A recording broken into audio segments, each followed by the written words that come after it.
try and change that up here. Let's see, Talia off of the bans once again. So far, the same bans as the prior game. And yeah, to talk about them a little bit, Envy always had the chance to make the comeback happen. We know they have good players. We know they can make it work. It's just a matter of finding that formula once again, because it's been lost for... We'll see what Envy chooses to do here. If they're playing around a special first pick, if they're playing around denying. Shen gonna go off the table after seeing that Gangplank ban. Not a huge surprise, honestly. Yep, definitely don't want to let Hauntzer have that, because that was a champion. He was happy to, you know, play defensively, happy to give up some CS. Not going to go down in the 1 versus 1. Didn't die to the ganks either. Was able to give up CS instead of dying for those, and just able to come join the team fights and come join the other side of the map with the ultimates. So take a couple of those right off of the field. Malzahar, they don't want to let that get first picked. Yep. The Sivir also, to me, is such a high priority right now, just because it gives you so much power in the late game, and it's not even that easy to punish her in the early game. I agree. So, I mean, the wave clear and the utility from the ultimate are pretty much always there. So, might find her face on the bans again, but another jungler focus here. Rek'Sai, once again, off the board as Envy banned that one. We expect to see her face in Champ Select somewhere. The question is, does TSM ban it here, or do they give it over for the potential first pick to Lod? And it is going to be the ban. Lod will not get to play this champion. Have to find something else to do.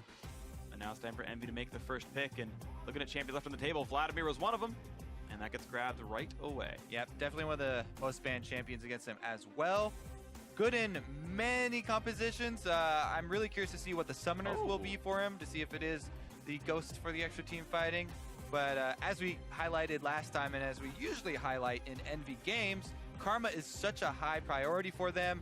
TSM actually going to steal that one away for Bjergsen as they double lock the other supports, so it's not even a flex pick. Just straight up, we're going to go mid lane Karma into the Vladimir. Okay, interesting. So it does give TSM the Vladimir chance. Yeah, you're right. It could be either way. We'll see what it ends up being here for themselves. And I actually like looking at Trundle here, because you can use it as a semi-flex. We know the matchup's fine into Braum, but also it's a solid 1v1 champion for Seraph to play, and should have good matches and almost everything that Hauntzer could pick into it. So that gets locked in. Gragas, I think, makes plenty of sense as well. Well, yeah, so you say, well, actually, yeah, it is the reworked Rise now, right? We are on 14. So I was going to say, there's a couple matchups in the top lane that could have used Trundle, but no. You played enough of reworked Rise to want to bring him out. Yeah, if he's even good enough. A lot of people still up in the air on that one. I definitely lean towards the side of he's weaker now. I just don't know how much weaker. I haven't seen anyone use the ultimate very well yet in just random rankings. Right, but these are obviously much higher skill players, and maybe, you know, they've been able to put in work early. I ran into one where I thought it was an Echo W for a second, so I waited for a second. I was like, oh, that's Rise. Oh, crap. And I was already dead because I was playing Ashe. So I've misplayed into an enemy Rise ulti before, but yeah, I don't think we're going to see him this week, although I do think the champion's probably playable, just needs the practice, and that hasn't happened yet for these teams with pretty tight practice schedules. We're already adapting to 6-14 and the rest of their changes. Nidalee Kaling going to be grabbed up, so TSM really haven't changed much with the recipe. They didn't get to play Malzahar, but they put Karma in instead, and they won't get to play Shen. Once again, I'm really curious why Proxen is kind of giving up on his Nidalee. I thought that he was one of the better Nidalees that we've seen in North America, and Gragas also has the same difficulties in dealing with that champion as far as getting invaded upon as Hecarim did. Maybe they feel like they can outplay more in the lanes and not allow Nidalee to come in so aggressively and be able to collapse upon I mean, her. Gragas is more of a dedicated ganker, right? Like, Nidalee needs some setup for it to work out as well, and yes, she's not going to destroy Gragas in the ganks. It's going to be about farm, keeping your jungle alive. Gragas is going to lose jungle priority. Yes, basically he will. Is what happens. Yes, he will. Yes, he will. And it's going to be up to him to make the point. Ooh, baby! All right, Kog'Maw is in. What? They picked Kog'Maw now and not with the Lulu? I know. There was a better time to play Kog'Maw. That's when they were playing Lulu top, but now they've got it here without the Lulu top. It's with a Maokai and a Trundle support. So a huge beef wall to keep that Kog'Maw alive and Vladimir be disruptive. Yeah, okay. Regardless, though, they do have great front line. They also have Gragas disengaged coming from the jungler for Kog'Maw, and we'll get to see how they can play around this. This is team fighting here from Envy. Very, very much so, and we'll see what Hauntzer decides to take into the tree. Maybe he wants to burn it down. Yeah, he's got plenty of time to make the choice. Rumble would be all right for themselves. Aurelia actually tends to be pretty good, and that's going to be the lock-in, actually. Aurelia in the bot lane. Our graphic did not update, but that is Aurelia locked on my screen here. So unfortunately, it doesn't look like what it really is, but Hauntzer is playing Aurelia in the matchup. There it is. It gets swapped up, and that's good. What he's gonna play against Seraph up in that top lane. Yeah, I really have been liking, actually, the couple of teams that have been going back to Maokai, like in the LPL WE 959.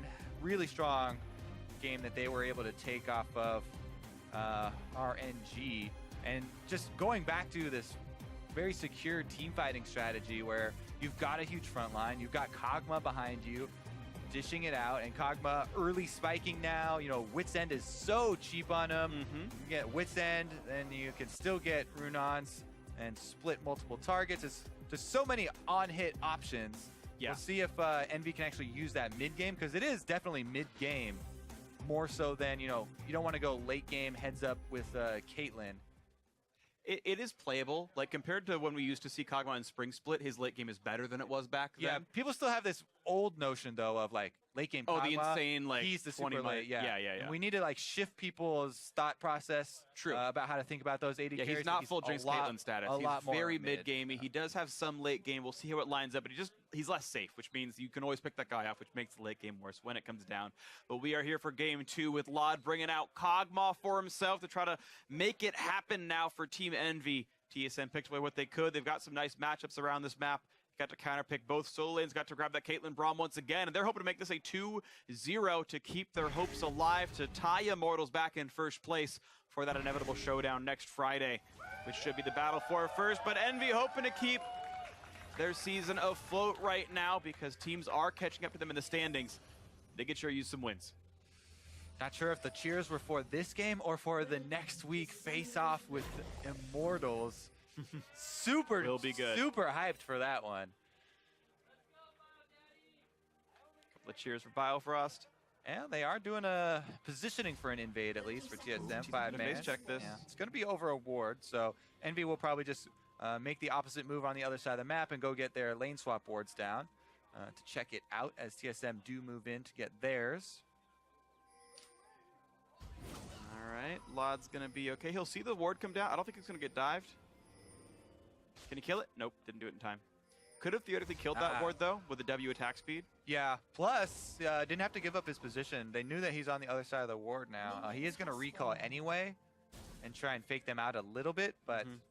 So TSM actually, now, they can't even assume if they don't see Lod that he is on the other side, because they know that he was already past it. Yeah. We'll see what they end up doing. TSM going to keep their dual lane towards the bot side, actually. They're going to make a blind guess that they're going to head off their opponents. That's not going to be the case. Looks like they're going to go for... Oh, this is nice. TSM going to probably take an early red buff. Looks like they'll help Nidalee get it, though, so it's not going to be like a double camp start. Yeah, it's just a little bit awkward because they're starting on the opposite one than normal, but probably should not be a triple buff if Envy just move up in the standard quadrant up there and actually realize that they need to split the map in a regular lane swap split. But Envy have actually killed camps faster. Prox is done with 2 camps, whereas Svenskaren's still in the middle of his second, so there's a small lead right now for the Gragas in this race. He's got just a stronger leash overall. Hauntzer was able to grab the 3 minions of XP in the top lane. Hakuho did not, Seraph did not. He was leashing the whole time. Yeah, I mean, so not only did the jungler and top laner kill 2 camps, but the duo lane also killed a camp. That's why they cleared out the entire blue quadrant so quickly. Oh, that's what it was. So yeah, so Envy a little bit ahead just as far as jungle monsters. But you can see that Svenskeren did move up into the greedy side here. He went red quadrant to red quadrant to take away 1 extra camp from Proxen. And now he's actually trying to fight him on the weak side. Ooh, pushing around Svenskeren, gets hunted once again, and Nidalee's gonna get away pretty cleanly, but pushed out of that side of the jungle he wanted to take camps from. Yeah, Nidalee should just be just fine though. Got to point something that happened off camera. Seraph lost his flash. He actually dropped turret aggro as part of the lane swap game. So Seraph flashed out of turret aggro, I believe was what happened. But he's now missing that summoner. He's going to hope he doesn't face any opponents for a while. Yeah, that is actually pretty dangerous for a top laner. So, you know, sometimes for TSM, they're probably not watching that lane since that's the lane swap lane they're giving up and trading the turret in. They probably have no idea. So they might not even know that Seraph doesn't have that. So Seraph just kind of bluff that he does, and maybe TSM won't try and take advantage because low probability that TSM actually know. Meanwhile, of course, Hauntzer was known to have teleported to the bot side, so there is a TP disadvantage, which may or may not matter later on. Seraph going to be pretty safe as he holds the top lane freeze for now, and we'll see what happens afterwards. EnvyUs dual lane headed to the bot side, no surprise there. Kog'Maw 22CS has a dagger and a Cole. Pretty sizable, pretty nice actually recall for him. I think the biggest difference is that Envy plays these lane swaps a lot differently than most North American LCS teams. As you can see, you mentioned when the teleport was used by Hauntzer, most North American LCS teams try and get their top laners as much experience and gold as possible, just scraping together a couple of extra, you know, minions dying in range, and then using the teleport early as Hauntzer did, so that if they do meet up, you know, any sort of small advantage there is earned. And Hauntzer does have a small advantage over Seraph because Seraph held on to the teleport and just did the walkover strategy that Envy have been using. Now, not every game Envy have been able to make that teleport discrepancy count. So sometimes the enemies just get away with a little bit of a top laner lead. But sometimes Envy try and use Seraph's teleport really early on. And he is a Maokai, so you do have a very easy point-click snare. And it's worth keeping in mind that all the XP that Hauntzer had gained by leeching in that one lane, Lod gained by killing a Gromp that the TSM dual lane was leashing. So, you know, the same total XP was actually gained by both teams, just in different places in a way. And we'll see if it comes back to hurt Seraph much, if at all, as round 2 the lane swap comes in and the standard 3v0 continues. As the players are facing off in the mid lane and the junglers are farming their camps, and the other laners fight turrets. Ninja getting low on health, running away. Thunderlord's triggers, gets hit again, and dodges a chair. Chairs and spears, everything's coming at his face. Oh my, that was so nearly close. Lethal damage right there. Ninja lives on roughly 1 health and gets away with it, but this is not a good matchup right now for Ninja. Bjergsen is heavily winning this one. Yeah, you could say that again. Ninja's definitely heavily winning this one. Keep his... Never gotten to do that before. That feels like a sitcom line, and I finally got to do it. A little cheesy, but I wasn't expecting it, so you got a chuckle out of it. I'm glad, thank you. Regardless, though, you can actually see the pings on the pink ward that TSM left. Usually teams will leave trinket wards deep in the lane, the extended lane right there, but pink ward actually dropped off in that long lane for TSM, so they do have extra deep vision that's going to stay there a long time. Rarely do teams walk up through that ward, and Svenskaren's already using extra vision here to invade on the side, just trying to poke around.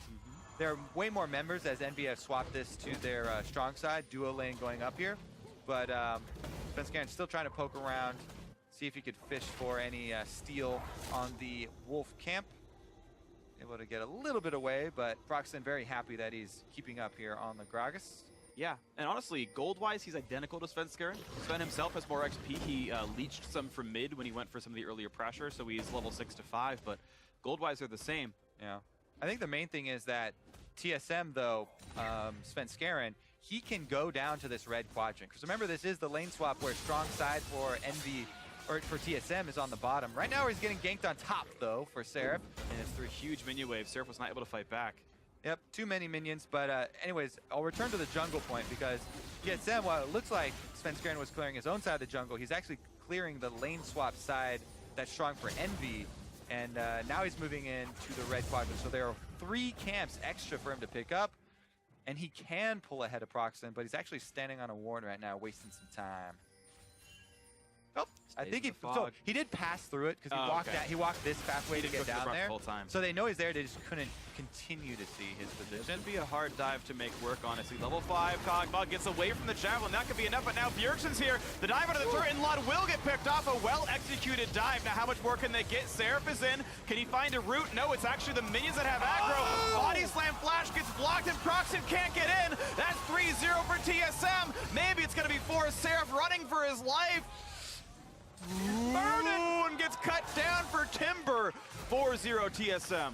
That mid lane karma shield from Bjergsen. Doublelift also with the flash heal to barely get out of range and stay alive. Heartbreaker for Proxen. heartbreaker for Envy, and we actually have the observers chiming in that in the path, Svenskeren was able to sneak just barely into that brush as well, so the ward didn't see him path to that position or stand there, and TSM just barely able to get everyone in position and have the surprise, the initiative on that dive, able to pull it off. A second there either way, and it does turn out a little bit differently with Envy getting something back, but with TSM sneaking in through the fog of war, a clean dive, no kills given over back to Envy as they move in with all 5 members. Teleport comes through, roam from mid lane as well.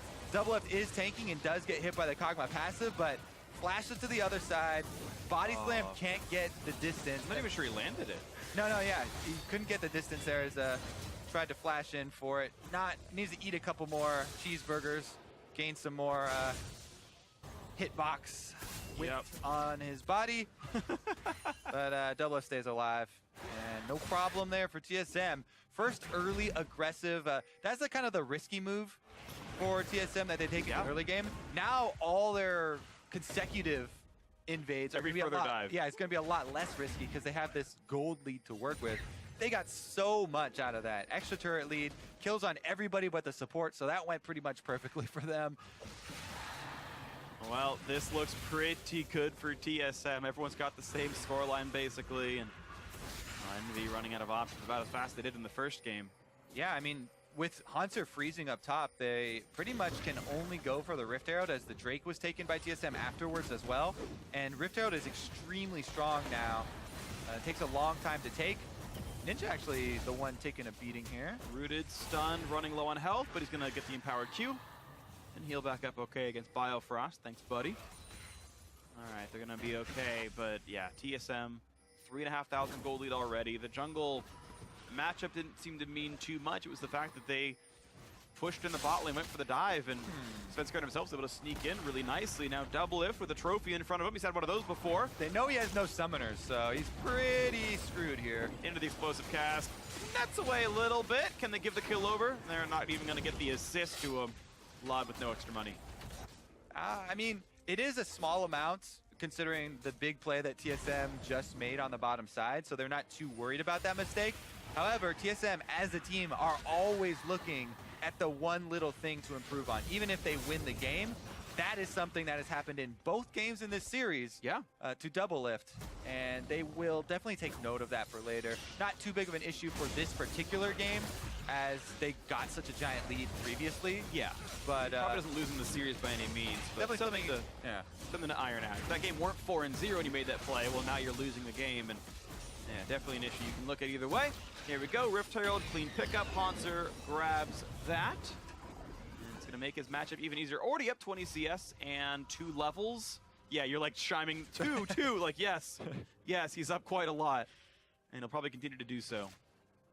Yeah, that gets very rough for Maokai, as early Trinity Force for Hauntzer will mean painful things, not only for Laud as he tries to stay safe in the backside, but even in the one-on-one, Maokai hard to get tanky enough if Aurelia's already got Glimpse of the Void and the 2-level lead plus item lead on him.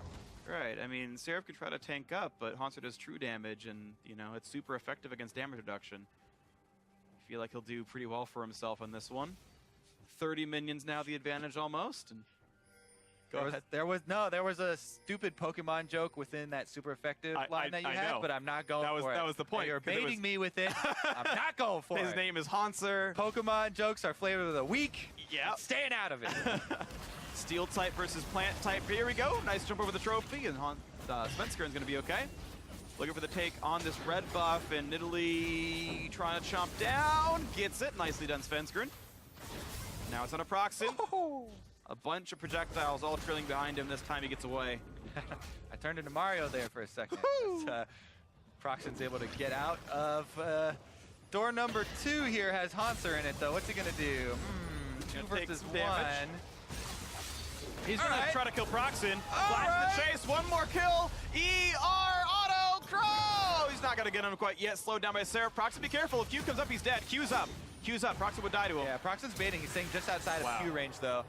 3 summoners burned for 1. They do get the kill on a Hauntzer, though. Ninja takes part, gets the kill. couple small pieces coming in now. Ninja forced to run away from Bjergsen. Doesn't get rooted up. Nice blue buff takeaway by Svenskeren. These small little mistakes from TSM that we talked about stacking up, these are that's another note on the chalkboard for post-game. As Hauntzer did have vision of both people and stayed in the bush a little bit longer, able to fight.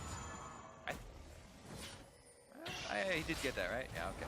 Yeah. Hakuho takes a javelin but walks away, and the Wit's End is done now for Lot on this Kog'Maw, so the first spike is in. Probably gonna go Hurricane second, that's more typical. Biofrost blocks some of the damage, walks in for a slow and a Ninja. All right, TSM, they've had enough of their straggling kills. Oh, Ninja! Turns into a pool of blood, he's gonna be okay for now.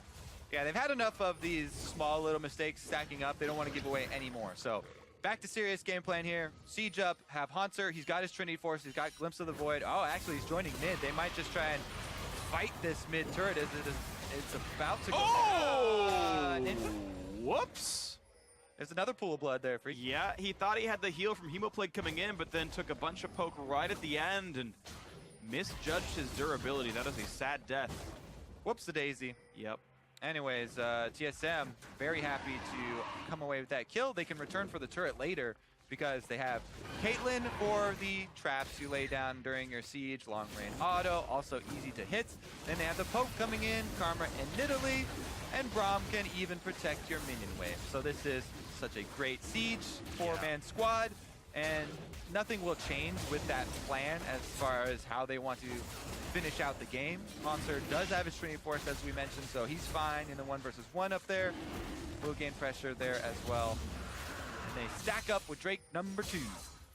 Beautiful stuff right now. TSM in control. Not quite as clean as their first game of the series, but still sizably ahead right now as they've gotten Cloud and Mountain Drake. They've got the rotation ones, basically. Get to the turret, kill it fast. Get the next one. Get to the Baron. Kill that fast. Kill that fast, exactly. Ocean Drake. Make sure they have full resource while killing the Baron fast. All good things. And it's an uphill battle right now for Envy, who honestly just have not had many good points to talk about. Their 2 kills, like their 2 turrets this game were because of lane swaps. Their 2 champion kills this game were capitalizing well on TSM overextensions, but it's not been a lead they've manufactured. It's been Envy receiving, oh, hey, he's out of position. I guess that's free then. Yeah, and it's not like they didn't try. Like, they had a defensive ward on their bottom lane before the TSM died. And that TSM bottom lane play is where they got this big early game advantage that they've been milking ever since. And it was just a little bit out of line. Didn't quite see the TSM rotation as TSM in the proactive team able to create the advantage themselves. Oh, explosive cast does nothing to Bjergsen, just stuck inside the wall anyway. They can't get the pick off. It doesn't land in a powered Q or anything anyway, and mid lane turret does go down. Good siege by TSM. Sad for them though, the Proxim's cast did not deliver them Bjergsen. That's where it has to come from for Envy, because Seraph is still honestly a little bit squishy. I mean, he's got the Sunfire Cape, but keep checking in. He's not only 2 levels down on Hauntzer, he's even 2 levels down on the enemy AD carry. Yeah, like Seraph overall is a low level in this game. He's the 3rd lowest. He's only ahead of the 2 supports. That is it. Everyone is higher than him. We mentioned in Champion Select, it looks like they're going to have this beefy front line, but the tank champions on the front line have been starved a little bit, so they're not exactly the meat shields that you want. No, they're not. So it's going to be a long road ahead for Envy to get a beefy frontline. Problem is, TSM are not one to give teams a lot of room to breathe. And it might feel very claustrophobic quickly for Envy. Well, Hauntzer, I actually want to see him go for another 2-on-1, because these are lower levels. Right. So maybe you can burst out the Kog'Maw before, I mean, Chunda's got exhaust and they have heals, so you're not going to be able to do it. But I'd like to see him try. Uh-oh. Uh-oh. Do it. Uh-oh. Uh-oh. Can he stop one? Oh, no, he did! Oh, no! Hakuho left him! Yeah. Unlucky. Seraph, goodbye. Gets taken down to the back line, goes Ninja, but he's about to get stunned. One attack will do it. Doesn't quite get hit by that one. Heals up with the minions, but 2 for 0. Bot lane turret already almost dead. Ah, well, that is a low morale point for Envy. Whenever you lose fights on opposite sides of the map at the same time, very rough to come back from. Hauntzer going to get a 3 push on top side now. The 4-man poke siege squad here from TSM still very much operational and takes down the inhibitor turret. Ninja could be dying soon as well. Nearly gets stunned up. Svenskeren wants the auto attack, won't quite get it. And here comes a dive into Proxim, and look out, there's a lot of damage from Kog'Maw. Hauntzer running out of health, gets picked off by Ninja. Finally something back in for Envy. That Kog'Maw artillery is scary. Ninja forced a flash away though. So is Doublelift. And let's see, let me check in if he has enough money for Infinity Edge. Yep. Yeah, so he's going to have the crit multipliers coming through on Caitlyn as well. Those are going to get even more scary. He only had a second. Yeah, see, he backed off there thinking that Hakuho was going to stop. But Hakuho completes the recall, and Laud left out to dry. It's a nice layer of CC. No chance for Seraph to flash away. We go back into this one as we see Svenskeren peacefully recalling in a brush. Job well done for him so far. Feeling pretty nice about the Nidalee this time around, but we have Bjergsen going for the supportive build again. So this is something that we've seen many, I would say most mid lane Karmas do. It's Athene's into Ardent Sensor and just trying to keep his team healthy. And he still has respectable poke. We see it come out still from the mid lane Karma, just with the levels that you have. Yeah. Is the highest level in the game? Yeah, tied for. And he's actually maxed Q first, so as well. So he is trying to kill minions. Yeah, the damage is still respectable from the supportive build of Karma, and then the shields for saving your AD carry once you get to the late game here with the Caitlyn really starting to ramp up. Next crit item for Doublelift will mean very, very threatening from the back line. And the Randuin's is still very far off for Seraph. So Doublelift can really start to melt through that line as well. Very difficult to get past the traps, and Envy, again, have that same... Yeah, their life is hard. The one good thing is they've gotten their first power spike, though. The Hurricane, the first major, I would say, power spike. The Hurricane's now done for Laud. So the Kog'Maw is about as online as he's going to be in the mid game. It'll probably be Rageblade second, or sorry, third is what I've been seeing from Kog'Maw, but that's almost 3,000 gold away. So that'll be a long road, and TSM might just win before that even happens.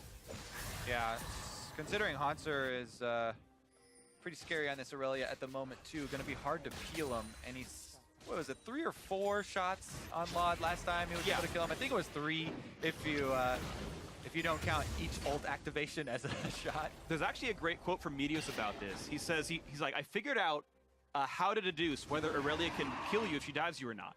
And the answer is yes. The answer is yes, she can kill you if she dives you. And I took that one with me, and it's served me ever since. The Hauntzer, yes, can't kill Laud. Old 80 carry idioms. Aurelia can, in fact, kill Laud at all points in time. Be afraid, Kog'Maw's everywhere. Ninja trying to get control of her mid lane, and Envy looking to sweep up around Baron. One ideal team fight can work. I mean, they can sap the stats from the tank by using Hakuho, and you know, he can try to be tanky enough alongside Seraph. If Laud is, for some reason, untouched, he can kill everyone. Well, they're going to try. They're going to try to burn down Baron. TP is down from Hauntzer, and he's stuck in the bot lane. He's not stuck there. He's walking up. Gonna kill an inhibitor. I mean, Baron's going to do so much work right now. Seraph's so low already. Run for your lives, Envy! Run! Oh no, they're already running out of health. They're getting sniped out. The 4v5 wasn't even close. It's Envy just running out of HP. Svenskeren baiting around on the side. Here comes Bjergsen on the other one. The bottom inhibitor, by the way, already going to die. There's really no chance for Envy on this one, losing more of their base. The Baron bait did not pay off. They were able to walk away with their lives, but they weren't able to walk away with much more than that. Their dignity already in shambles. Inhibitor stuck to the ground. Oh, do it. Oh, he missed the pounce. It wasn't in range. I mean, yeah, you're not in range for the extendo pounce. Yeah. Instead of a pounce, it's a pound. 16 ounces. That's okay. Mid lane under fire. And here comes the next minion wave. TSM might knock it down on this one. Yeah, notice something small that Bjergsen is doing is speed boost shielding the first minion so it gets in there quicker and they can start hitting the turret. Here goes the engage from Envy. And Seraph flashes out for his own root target. Ninja dives in to try to be disruptive, and it's up to Laud to deal all the damage. They delivered in Hauntzer, and now Double's caught out. The body slam lands, and Laud is doing the damage. Envy gets a 2 for 0. And Baron is up as well. Can Envy make this comeback work? They need another 4 CC for Bjergsen. They won't quite get it. Oh. Okay, Svenskeren might have to go back to base here. I mean, Envy are so desperate right now because they have nothing going for them besides this huge play right now. They have to go for this Baron. They've got enough tanks. They can kill it. The question is, can they be stopped by TSM? Or can Sven steal it? That would be such a heartbreaker for Envy. Making an epic comeback right now. Uh-oh! Lot could die. Lot is dead. That's already one picked up. Javelin lands, and TSM are in the business of delaying and messing with Envy. They've actually got to peel off the Baron. A heartbreaker. The kill, and now the teleport flank is in for Hauntzer. Picks off the support. Ninja's going to be in his sights as well. That's Bjergsen getting another one. Seraph will drop on top of that one. 3 more picked up. It's only Proxen alive, and well, he's got nowhere to go. Live and tell the tale of your team. There's the snipes. He's dead. He's gone. That's an ace. TSM. No one's going to stop them. Baron will go to the red team, and this looks like an ever increasingly likely 2-0. Yeah, so the thing is with that, whenever you make a comeback like that, you feel like you're so desperate because there's very few windows to get back into the game. Right. And you just want to jump at the first one that comes. While it is probably smarter to not take the risk and, you know, just play it safe and say, okay, now we're going to have to make another big play to come back into this game, most people are going to fall in that trap where, all right, we need to make the Baron now to actually complete this comeback. So they try for it. It's just TSM are so far ahead at this point. They are still even able to collapse. Svenskeren went and got some extra health off of jungle camps and then just returned. So he didn't have to go all the way back to base, and then they delay long enough for Hauntzer's revive timer to come back up and just teleport in. Yep. But I still respect it from Envy, Right. because that's the gut call where you got to rally around something. I mean, that's the problem, right? Is there's so few windows. Envy looked for it. Sadly, it was Windows 8. And so, you know, wasn't the one for them. TSM took him out. Woo! Thank you, crowd, for enjoying that one. Here we go, though. TSM looking to make it that 2-0, though. Top lane tier 2 is gone. Bottom hit will respawn soon-ish, and right now it's just flooding farm into the Lod's Kog'Maw, but he's still not at Rage Blade just yet. Envy's going to hope for an even more fortunate fight than the last one. Top inhibitor turret still getting whittled down. Doublelift takes it out. No threat on him. Damage on a Ninja. The red buff in means that Vladimir is heavily low on health now. Inhibitor itself under fire. Oh, by the way, Hauntzer will push in the mid lane, so it's going to be triple inhib for TSM. Still wearing the Baron buff for over a minute and a half. And this could be the road to victory now. TSM hoping to pretend that the Phoenix 1 match never even happened, make it another 2-0 to add to the list of teams they've completely bodied so far this split. And here we go. Baron empowered super minions gonna be the final hit on the last turret here. And here comes the flank, here comes the dive. Raw multi up and a Ninja. Here's the damage output from Lod, killing what he can, and he picks up one already. He's picked up a second. They're maybe turning it back around. Hauntzer's got nowhere to go. Lod's kiting it out, but be careful. Even with only 3, TSM are strong enough to win a fight. And these still have to be careful. The poke comes in. Hauntzer, 1,000 HP left. Damage back and forth. Ninja healing back up. Minions flooding forward. Looks like Ninja will stay alive. Javelin won't do much, and yet again, Envy able to withstand it. They have no pressure on the map. Triple and hit means a lot of map pressure, but it means a lot of farm and a lot of XP going back towards Envy. Man, now you're kicking yourself a little bit more for taking that risk on the Baron after the first one team fight, because they actually come up with another one here. Yeah. Imagine if you didn't give him 5 kills in Baron, maybe this fight would be your equal. Or closer. Regardless, though, you know, one step back in the road here for Envy. Now it's all time to just clear out minions as quickly as possible. And it's going to be Rage Blade for Lod. Yeah, they can get a lot of gold from all the minions, but TSM should just head right back to the base while there are 3 lines of super minions all bumping each other up and try and finish the game off. Here we go, though, Envy. They keep Lod alive. He's got 1 stack of Braum Passive left on him, 200 health to his name, but he's still firing away, and he was able to fend off TSM for a little while. Here they come, though, for round number 2. Rage Blade getting picked up right now, so this is the last item Lod probably gets to buy this game, unless they can somehow win it. TSM hoping to make the push in back towards the bot lane inhibitor. Only 1 Nexus turret alive, poking back and forth, proxing down at 2,000 health. More damage on the Seraph, a chair Ninja. Wave cleared away, and this inhibitor at half health. More poke going back and forth. Fire Hurricane Barrage gonna come in, the flash engage, Ninja wants in, low health double lift, and the ulti from Biofrost misses. They bought some time, and Seraph walks away cleanly also. Inhibitor is up, but minions are flooding in on the other side of the map. It's gonna be Envy forced to retreat from this. I think they have to give the inhib to keep the Nexus alive. Yeah, good job by TSM disengaging there, not overextending again. They know they have the minions to their advantage. And now they've got positioning as well, so here comes the push on in. Lod needs his W to be back up. He's the one doing the damage in the team fights. But TSM once again out of minions. New wave coming in the top side. Envy can fight TSM, but they can't fight TSM and 3 lines of super minions, and that's Lod's why TSM are just waiting around. Lod is 1 Q from dead to Hauntzer, who's also going for Ninja right now, trying to kite away. Blade Surge would kill him, and he's gonna get the first one picked up. Turret's gone as well. Now on to the Nexus. Lod also picked off a nice double kill for Hauntzer, and that's all she wrote. TSM will make it a 2-0. Envy made him work for it, but the work was done.